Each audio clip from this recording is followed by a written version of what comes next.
Hello, and welcome to the latest episode of our podcast. My name is Chris McNutt, and I'm part of the progressive education nonprofit Human Restoration Project.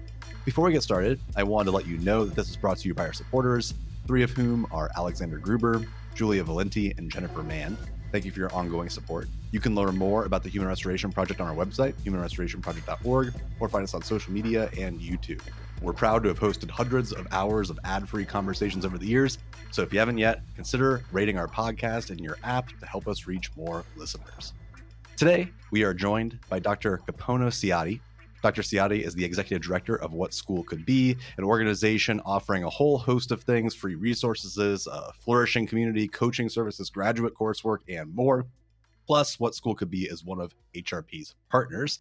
Prior to this work, Dr. Ciotti grew up in Honolulu, Hawaii, in a progressive constructivist school and taught in the same area. Then in Senegal, he's joining us from Cairo. He's been a school leader in the United States and internationally.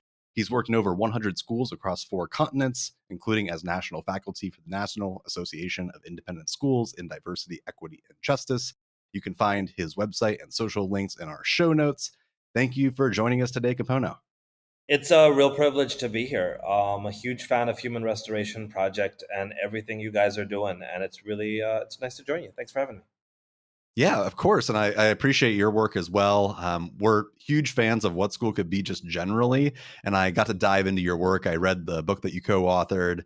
And particularly, I started watching through the series that you did. I'm not sure if you're still updating it, that What's Working Now series. And it was really cool. So for people that aren't aware, it's a video series where you're connecting with educators, family members, oftentimes young people, to basically talk about that question, what is working in education? And in order to introduce yourselves to folks that perhaps aren't familiar with your work, I just love to know it's a 2-part question. One, what do you feel like is working in education today? So how would you answer that question of what's working now? And then how are young people just generally informing those ideas? I'm really glad you brought me blast back from the past on what's working now. I haven't updated it. It was a really neat, I had fun doing that as a COVID quarantine project and connecting with lots of really neat people around the world, including young people. What am I seeing working now? I'm glad you brought that up because I see a lot of things not working now. But Sure. youth as protagonists. So I appreciate that you were able to dig into the landscape model of learning book that I was able to co-author with Jennifer Klein. And one of the ideas of the book came out of Jennifer's time in Latin America. And the core idea was protagonism, students as the main actors of their education. And so if I think back to my education from junior kindergarten to 6th grade at a John Deweyan social constructivist progressive education school, I had the gift of being the main character of the movie that was my education. I was the Jason Bourne of my action film of going to school. And my brothers who went to the same school as we commented in our adulthood that, it wasn't till we got to middle school that we realized why kids in the movies were trying to cut school. Like it was not even something that we would have thought of. School was the place we wanted to be. And that idea of protagonism, student protagonism, is the line that goes straight through the landscape model of learning book. And I see lots that's working now with regard to student protagonism. There's so many challenges to our education system that is, in my humble opinion, deprofessionalizing teachers and education. And by doing so, really plugging kids into a nouveau matrix. And I don't say that being like anti-technology. I'm super into technology, and I really think AI plays a potentially big and powerful role in the future of what will work. But what's working now? So 2 schools ago, I was a school leader of Waialae Elementary Public Charter School in Honolulu, and we used to take educators around, and it was the educators who'd been teaching for 30, 35, 40, 45 years who would walk around and being like, how are you getting away with doing these same good things that we were doing 40 years ago? And every other school had gone through, flavor of the month after flavor of the month and all these compliance metrics. And I think while we were doing tons of forward-thinking, progressive, lab school, trying new practice stuff, there were cores of what we were doing that was all about student agency and students owning their work, being protagonists. And it's stuff that we've been doing forever in many schools. So what's working now? Everything that I'm seeing that's working connects somehow to student protagonism and or teacher protagonism, teachers being the main actors of their professional careers as well. What does that look like for you now, either being at What School Could Be or in a school leadership role? What does it literally look like to be a protagonist? Like, what would be an example of that occurring at the school? I'm actually working with a couple schools right now on an instructional assessment strategy, authentic assessments, which is not magic. It's not overly complicated, but the idea of an assessment being grounded in something authentic that makes a difference to people outside of the four walls of your classroom. And I'll give you one really, really concrete idea and a concrete example. This came from co-author of the landscape model, Jennifer Klein. So Jennifer, I don't think she'll mind me telling her story. We tell each other's stories a lot. So Jennifer was working as a PBL coach with a school group. And this was during I can't believe I'm saying this, two Ebola pandemics ago. So before COVID, before that before last small Ebola pandemic, there was a larger one where there was a scare with Ebola coming into New York. And she was working with this group, and this group of high school kids wanted to explore ways that they could actually do something. It was an authentic assessment. Could they do something that really impacted the walls outside of their classroom? Not the typical, I was a social studies teacher for 12 years. So social studies teachers, we love the PSA, right? Like we go to the public service announcement.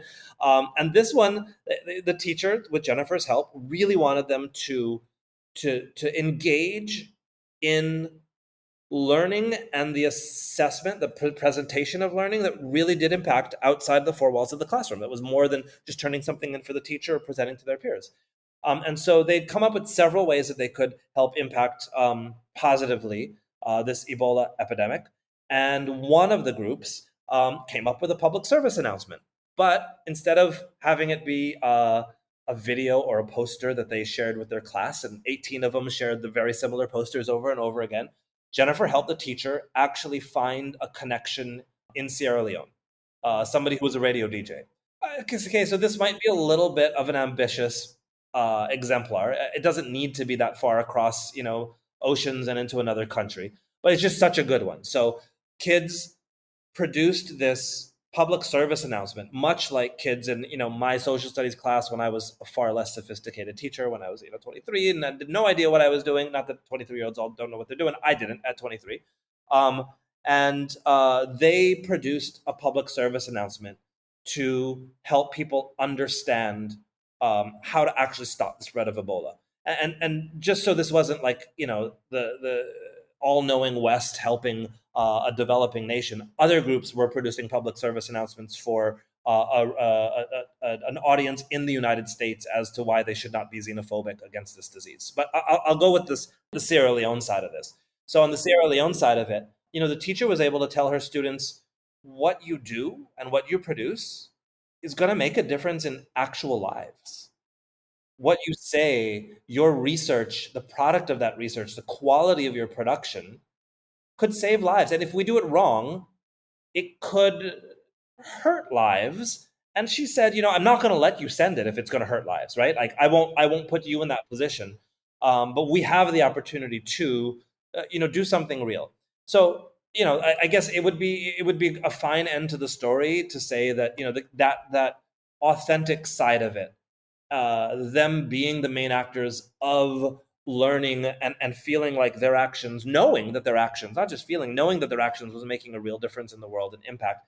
But the story has a couple different steps. So the teacher went back the next year because she had been accepted to present this PBL, this authentic assessment, at a conference. And she went back to ask the kids if they were okay with her sharing their PSAs with this conference, because it wasn't her work, right? They owned it, they created it. She wanted to give them that respect. All of them said yes. And Jennifer will correct me if I'm wrong, but I think 9 of the 10 groups came back to her and said, but Miss, we want to do one more edit before you take it to the adults. Like this was a year after the grade was done.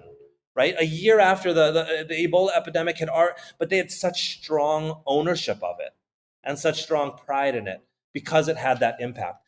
That might be a kind of a pretty pinnacle and extreme example, but there's so many schools we're working with that are allowing kids to do real things, allowing first graders to do real things and be real reading buddies with real kindergartners and really publish books that really go in the library.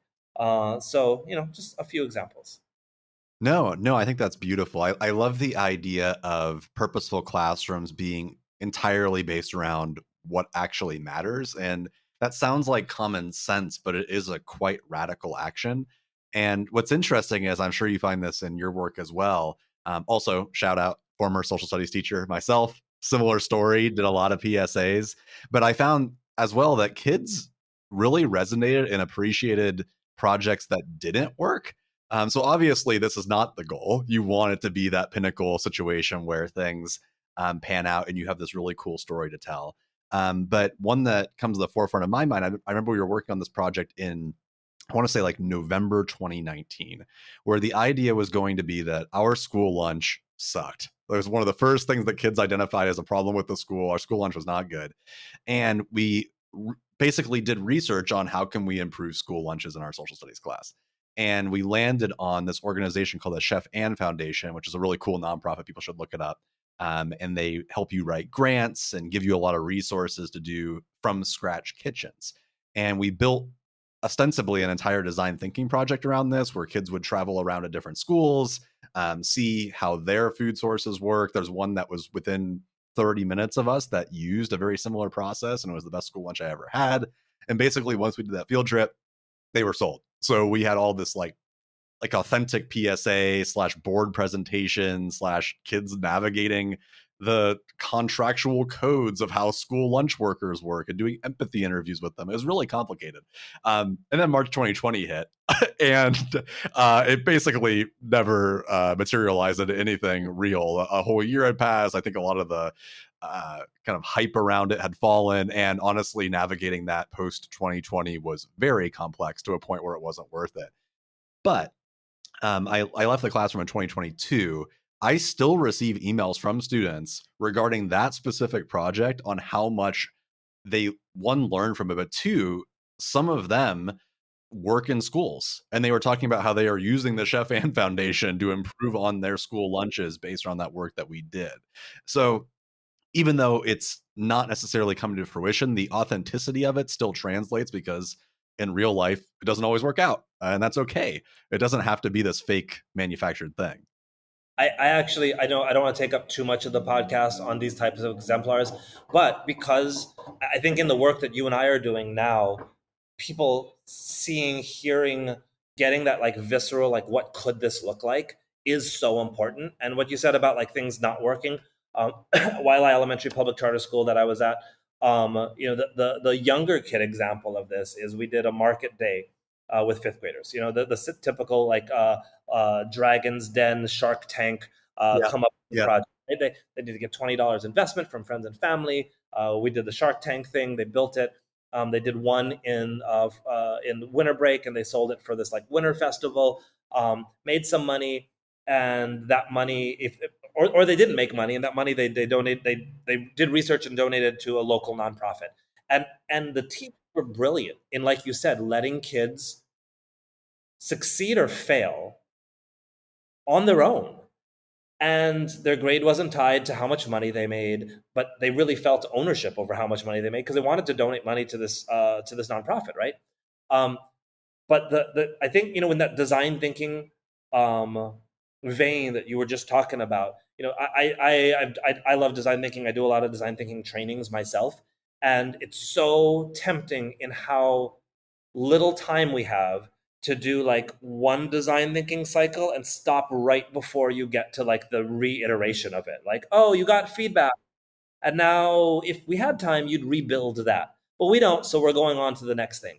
These teachers were dedicated to learning from the reflection. So they redid Market Day in the spring. And by default, almost every kid did better. Not everyone. Not every group made more money or even money. Some groups did worse. But in the spring, instead of donating the proceeds from the class to a local nonprofit, they put the proceeds together and opened up a class Kiva loan account. So every year, they put money, Kiva micro loans. And when I left YLI, the fifth grade class, fifth graders, were managing a portfolio, a real portfolio of real $15,000 that they were really lending out to real people. That they were deciding what their loan application, which loan applications they would approve. They watched the loans get repaid or not, and learned a lot of lessons from that. So lots of really good exemplars of what protagonism might look like. Yeah, I love how that relates back to in the book with Klein, you have those 8 different principles. And the very first principle that I love that really resonated was you say, it is false to set up education like a racetrack because students vary in their gifts and needs. And when you design systems like you and I are talking about, the language of pitting people against each other or meeting some common assessment guide or planning guide doesn't really make sense anymore, because if someone asks, well, what is the thing that everyone's making? It's like, it depends. I don't know. I don't actually have the end product in mind yet, outside of maybe some stipulations that relate to some standard.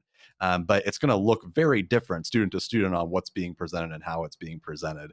And there's a certain comfort level you have to have with the ambiguity of the process, both in terms of the design of it, but also the assessment of it. We And need to do a whole I think nother that's episode cool. just on design thinking Yeah, and this idea, for sure. because I think that that's where there's a whole conversation to be had just about that. It's really powerful. For sure. Let's talk about what that looks like to scale, both from like a student classroom lens up to then the school lens in terms of school leadership.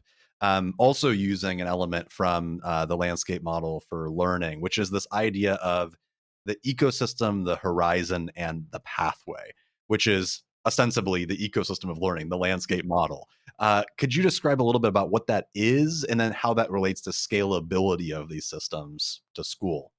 Yeah, thanks. If I deviate and don't get to scalability, push me back to that. But the landscape model learning came from that metaphor that I think I felt as an educator at certain points in my career. I was lucky. I've always worked in schools that have been progressive in nature. But I certainly felt, and I know other people around me have felt at times, and specifically those in more traditional schools, that we were asked as teachers to start the school year first, August 1st, September 1st, whatever it was. Principal waved a checkered flag, and the kids were off.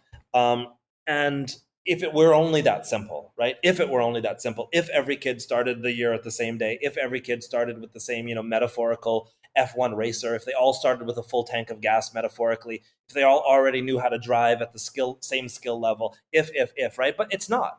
And so the metaphor, uh, Jennifer and I did tons of interviews. We talked to educators. We looked at this from a systems level, and our takeaway from the research was we set up a metaphor that is false, and therefore working in that metaphor becomes more work than finding the right metaphor and working in that metaphor. So it is more work. It is more work than a racetrack to start on a landscape and say, it's the first day of school. 13 of my 25 kids join me on the meadow. But there's 3 kids like playing up on the hill over there with a different vantage point, and 2 of them haven't showed up yet. And as I kind of shepherd them across the landscape, inevitably at one point, one kid's going to be stuck in the bog over there, and I'm going to have most of my kids here with me, and I'm going to have to make a decision as a teacher. I mean, I feel this viscerally as a teacher, right? Do I leave these kids there, and do I go? How much time do I have to go help this kid? I go get him out of the bog, and to go meet the rest of the class, I have to decide, do I have the time to teach him how to swim and traverse the metaphorical river, the skill that he might need to catch up with everybody else, or just slap him on my back, let's cross the river, I'll teach you that skill later.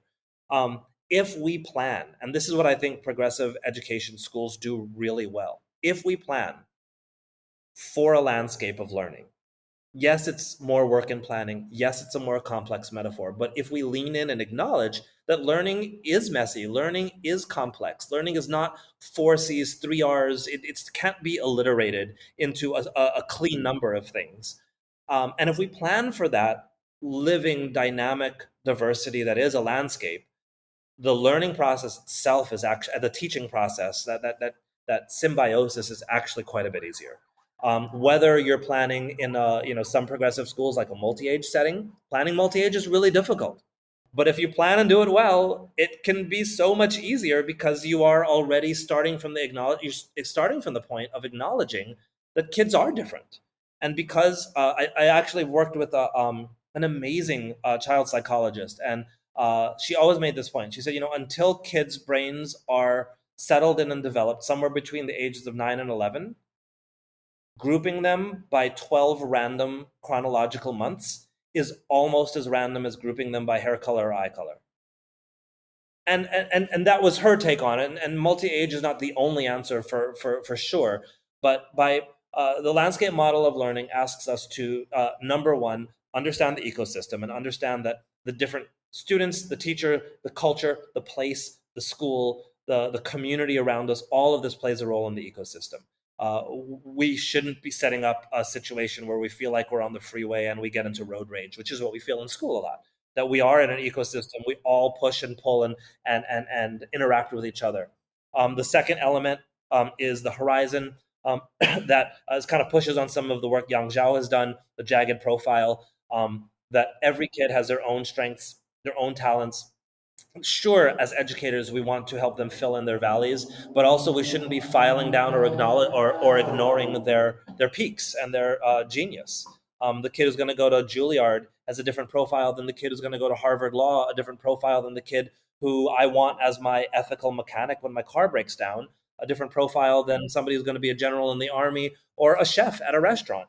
And if we want, that's the fallacy of much of the implementation of Portrait of a Graduate, that we're creating this like profile silhouette of a kid and everybody's supposed to fit into it, right? So that's the second element, the horizon. And the third element is a pathway, which pulls a lot from personalized learning, individualized learning. How do we help kids be their own protagonists, power their own pathway, but help them with goal setting and an individualized learning plan to navigate and power their own journey across the landscape. Systems wise, to make a quicker point about that, we strongly believe from the research, from these case studies we've done, from all the reading we've gathered together and put into the book, The Landscape Model of Learning, that it does start with shifting the metaphor. And when we shift the metaphor from an industrial model to a living garden model, like Sir Ken Robinson said, from a racetrack model to a landscape model, like we've proposed, very similar metaphor shifts, institutions need to do that. You could do it in your own class, but to really transform this at a profound way, schools and institutions need to make that shift. I think the other thing I would say from an institutional and scale level is, I'll give a shout out to a really good friend of mine, Ross Wenner from World Leadership School. And I'll steal a quote of his. Education is humans teaching humans to be human. And we are at a point where I believe, I've seen this because as a former school head, I get marketed products from software companies and publishers. The balanced literacy, science of reading war, in my humble opinion, and this may annoy people, we're caught in the middle of a publisher war, not a real philosophical war about reading. There's a great philosophical discussion to have, a pedagogical discussion, an instructional discussion to actually have about reading. But that's not what's happening. We're in the middle of a publisher war who's going to sell more curriculum and make more money. And what I've seen coming out of software companies right now is, like I said earlier, a nouveau matrix. And my fear is certainly for kids at the center, but secondarily and almost as strongly that we are deprofessionalizing teaching. And we're moving away from humans teaching humans to be human with the aid of technology, by using and leveraging AI, certainly by, learning coding, of course, by designing, planning, building robotics, all of those things, sure. But when we plug kids into the matrix and give up our professional duties as educators, and when that's taken away from us by the system, everybody loses. So at a systems level, I think getting back towards a human-centered, progressive ed, living dynamic landscape model of learning, there are some very complex steps, but at its core, it's really simple. It's just a really simple mindset shift. Yeah, I mean, you're definitely pulling at my heartstrings with the human centered language, because that is like the whole point of like what we're going for, at least. And there's like 17 different routes to go from what you just said, but the one I'll choose is there's something very interesting about how leaning into kind of abstract thinking, abstraction is at the cornerstone of what it means to be a progressive educator in many ways, because humans are complex and abstract. So, although it requires a lot more work from a planning angle, because you're doing something real, and when something's real, it's messy, and people have messy personalities. There's a lot of different things to think about, and they don't fit within that little box that's laid out for them. But once you get into that work, I found that although it is more work, the work feels different, and therefore it's more rewarding, as opposed to the person down the hall who is teaching the same exact curriculum for the last 20 years. They're taking home the same stack of papers they've taken home for the last 20 years, and they grade it every Friday and Saturday or whatever that might be. Whereas my idea of messy work is, hey, Monday after school, I have to go down to the zoo to meet with this person to figure out how this field trip's going to work. And then I need to go meet with so-and-so's parents because they know this one person. It's just more complex and rich and rewarding. But with that said, from that scalability perspective, I did want to dive into the course correction to that, which is, it seems like, especially since the growth of education technology, and even more curriculum work in 2019, 2020, there's been a regression of sorts toward more and more scripted curriculums, educational technology. The learning loss narrative was a big part of this, where it's becoming more and more difficult for folks to embrace this work, because it's assumed that you're just going to follow the ABCD curriculum. You read this book this quarter, every kid reads it, and then we're going to do this predefined project for the last week over that thing. I'm not really sure if there's a question baked into this, but I'm curious how you go about navigating that, maybe from like a what school could be perspective. Oh, I got thoughts. I got tons Yeah, of thoughts on that. sure. Um, I Let's start with the learning loss narrative. I'll start by saying learning loss is and was real. COVID did impact kids. I'm seeing outputs with regards to speech and increased speech needs, and we, what school could be. We've done the research. We've pulled the graphs, and the learning loss on average, 2%, maybe a little bit more, maybe 4%, if you look at certain indicators. When from the beginning of these standardized tests that have been measuring these things to today, when we dropped everything and No Child Left Behind, and we stopped doing art, we reduced recess, we did science once a month, maybe, we stopped doing social studies, social emotional out the window, no more advisory, no more homeroom, we're going to just hyper focus on reading and math, our scores went up about 2.5%. Then, in the most disruptive 2 years of education ever, during the Spanish flu, there wasn't K-12 schools organized the way they are now. Since K-12 schools with distinct disciplines have been around, the most two disruptive years of school ever, our scores dropped only by as much as they gained when doing No Child Left Behind. If you zoom out of those hyperbolic graphs that were published, the line is literally flat. Like, you can't even perceive the difference from the start of testing to today. So yeah, learning loss, of course. I have my own kids. I wish COVID went down differently for them. But if you really ask teachers, right, you really talk to teachers, what are they missing? The kids are coming back and they don't know how to interact with each other. The discipline is off the charts. They've lost even more so, the executive functioning, the empathy. Those are the things that teachers I'm talking to are most concerned about. And I think all the teachers I'm talking to are saying if those things are in place, I can get the reading and math on track. I can do it. But when these things aren't in place, we don't have the strategies in most schools, we don't have the resources, we don't have the personnel, the expertise, the focus in most schools to have human-centered education. We need human restoration project. We need what school could be. We Sure. need the landscape Yeah. model of learning.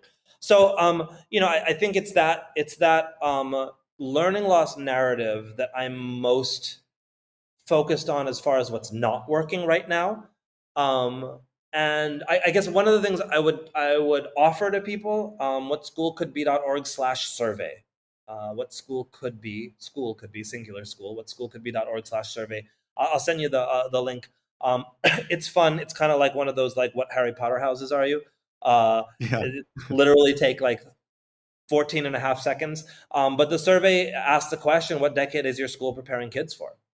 1950, 1984, today, or the future? And we're looking at that through 7 different lenses. And we've developed a process called PEAK, through which we're able to provide schools a tool to reflect on their readiness for students to thrive in their 2050. Not our, not today, but the students' future in a human-centered but yet forward-thinking way. And from this assessment tool, we're working with schools and school districts right now on understanding what the data is saying, helping them figure out what their organic dynamic growth plans are moving forward, and conferring to schools and school districts what school could be powered peak distinction, to help schools elevate and differentiate themselves, give value to this type of work. Because so much of the work that I know Human Restoration Project's doing, Landscape Model of Learning proposes, what School Could Be does. People ask us all the time, like, where's the data to show that it works, and where's my test score at the end that I'm going to improve? And my educational mentor, Bob Peters, has always said, Kapono, good learning is good learning. Your test scores will go up because good learning is good learning. If you have the oomph to bear it and grin and bear it and just see that through, it'll probably happen. Your test scores may not skyrocket in a year or two of these types of practices, but certainly good learning is good learning. You work with the Human Restoration Project for 2, 3, 4, 5 years, what School Could Be landscape model, your test scores are not going to be lower 5 years from now than they are today. Good learning is good learning. Human beings interacting with each other, valuing being there, wanting to be there, understanding how their own minds, hearts, and bodies work in a learning environment will improve these things. But what the peak distinction process does is, in the short term, medium term, long term, it allows schools to have a third party acknowledge the positives they're doing and the innovation and progressive pedagogies and structures, and be able to celebrate that publicly, powered by all of the gravitas that is what School Could Be. So just invite people to check out the survey and let us know if you need some help with that. No, I mean, I know that What School Could Be, at a minimum, is doing such amazing work in online communities that we've been super involved with, by inviting people into the fold who, even if their school is not necessarily ready to take on a contract with any organization to promote this work, they feel less isolated as an individual to start promoting these practices at a grassroots level and then pushing it up from there. Because at the end of the day, going back to that analogy, or not even analogy, the real point of when you zoom out from, let's say, the NAEP scores and you look at them over time, you don't really see the graph move.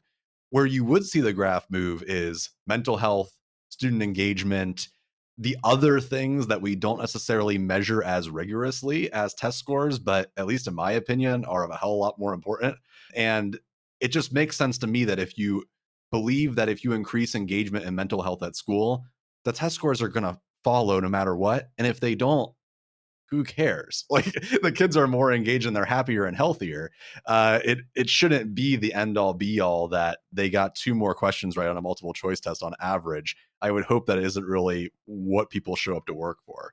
I was just talking to this high school kid maybe 4 days ago, asking him, he's a senior this year, what's he going to do next year? And he said, I need to take a gap year. I said, why do you need to take a gap year? I got a 1.67 GPA. And I'm like, what did you do to get that? He's like, I didn't know what I was doing in high school, but I think I do now. And I was telling him, I think your 1.6 GPA in reflection is probably going to make you significantly more successful than if you just slid through with a 3.0 whatever and did everything you needed to do. The learning that he had from having a 1.67 GPA, I'm sure was far superior than anything that a NAEP score could capture. And to your point, like NAEP schmape, like those aren't the skills that are going to have students be successful in 2050. Those aren't the skills that are going to ensure that we don't find ourselves in the same election scenario 4 years from now. Those aren't the skills that are going to allow students to understand and deal with the potential dangers of misinformation, due to anything, but specifically the dangers of AI. None of that is measured on NAEP scores, and all of that I would propose is far more important. Yeah. Yeah, there's definitely like almost accelerationist rhetoric that comes from the danger of continuing the course. Especially when you simply go out into the community beyond the K-12 system and you ask business leaders, small business owners, volunteering efforts, even ironically, like admissions officers at colleges, what is it that you're looking for from young people? And we conduct a lot of these focus groups, and we find they're not mentioning GPA at all. What they're primarily concerned with are kids who, one, actually want to do something. Like they are motivated by some greater purpose to either major in a certain field or do the job, or whatever that thing might be. And they want people that are critical, creative thinkers that can learn how to do things on their own. And that's so counterintuitive to the entire roots of how traditional education is currently embracing things like scripted curriculum, both for the learner, but also for the teacher. The teacher also doesn't have the capacity to engage in that way, even though they are far more than capable. And it feels very kind of, I guess, prison-like or carceral from everyone involved. But that said, the greatest irony I find in this work, if we talk about individuals who could, let's say, go on What School Could Be and learn more about your work, is that this is all anecdotal, but both personally, but also with every educator that I've ever known that is engaged in progressive education, they always get highlighted by their school or by the State Department or through some kind of award. It's like by intentionally disobeying the bureaucratic structures that are imposed that everyone thinks you have to follow, that's what gets you all the recognition on how great of a job that you're doing. I received an Ohio Department of Education award for some project I developed that hit half the standards of what I was supposed to be doing. And no one ever came and lectured me about it. We had a lot of fears about doing it, but it seems like it went okay.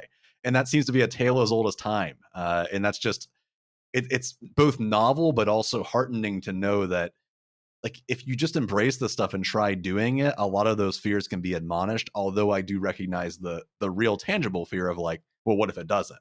Because there are spaces where that's a little bit more enforced.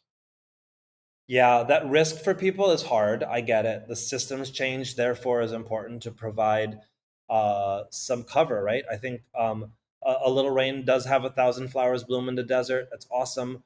But without the irrigation infrastructure, they can wilt really quickly. So I feel it. Like there's teachers who are out there sticking their neck out day after day. And, school leaders like me, we need to, even if small steps, help to put in that irrigation infrastructure that helps support teachers who are making this move. And through the peak distinction process, working with Human Restoration Project, whatever it is, right? Like finding those celebrations and celebrating them is so important. I remember my first parent teacher meeting at Wiley Elementary, walking in to get the cafeteria set up and opening the door, and to the left was a group of about 40 kids. It was a school about 600, and 40 of them were sitting there, multi-age, like literally from preschool to fifth grade, all different ages, reading. And they were reading because they wanted to be after school, because that's where they went to hang out and read while they were waiting for their parents. Like, how much of a value would a parent, me as a parent, put on my kid coming home and wanting to read, because this is a positive and it's something fun. I mean, there's so many things that we can measure, highlight, and celebrate beyond those test scores. And at YLI, that's one of the things we would tell parents. After that experience, when I did parent orientations for admissions, I'd say, like, our reading scores are fine. And if you want to send your kid to the school because of reading scores, this might not be that school. But I just walked in on 40 kids in the cafeteria reading because I want to. And if that's what you want, come on in. Yeah, that's beautiful. I love everything about that. I figured I'd just give you a chance to talk about the work that you're doing right now at What School Could Be. I know you have the survey, you have the peak stuff going on. How can other folks get involved? What are your current things you're working on? What do you want to hype up? Yeah, awesome. Thanks. I appreciate the opportunity. I am really excited about the peak distinction process.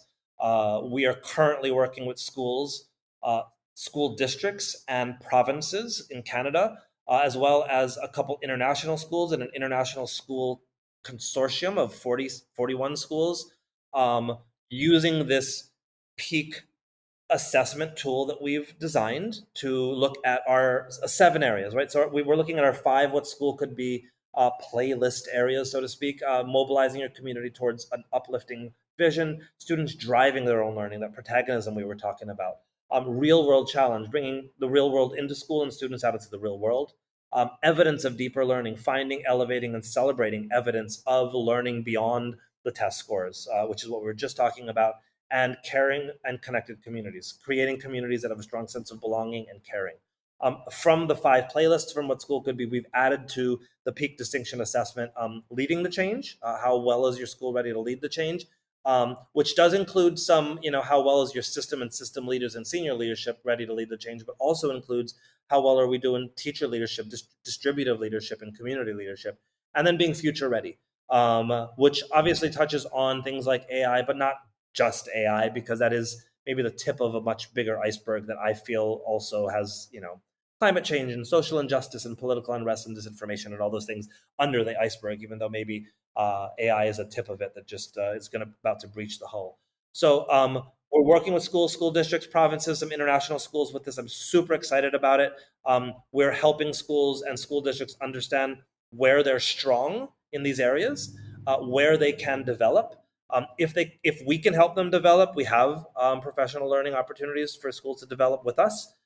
If it's areas beyond what we do, we're connecting them with trusted partners like Institute for Humane Education and others, and sharing information about people that we work with. And then I think the part that, like I said earlier, that I'm most excited about, we're able to confer a distinction. Not because any of us in progressive ed are all about medals and distinctions, but because we do need the ability to stand up and celebrate in a vigorous way the learning and the joyous successes that we're having, because there is so much weight on these NAEP scores and other things in those stupid supermarket tabloids of your 10 best rated schools in your district.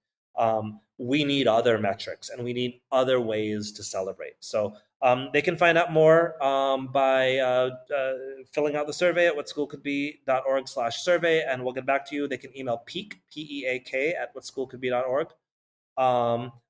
They can pick up the Landscape Model of Learning book and engage with anything with What School Could Be and our amazing partners at Human Restoration Project.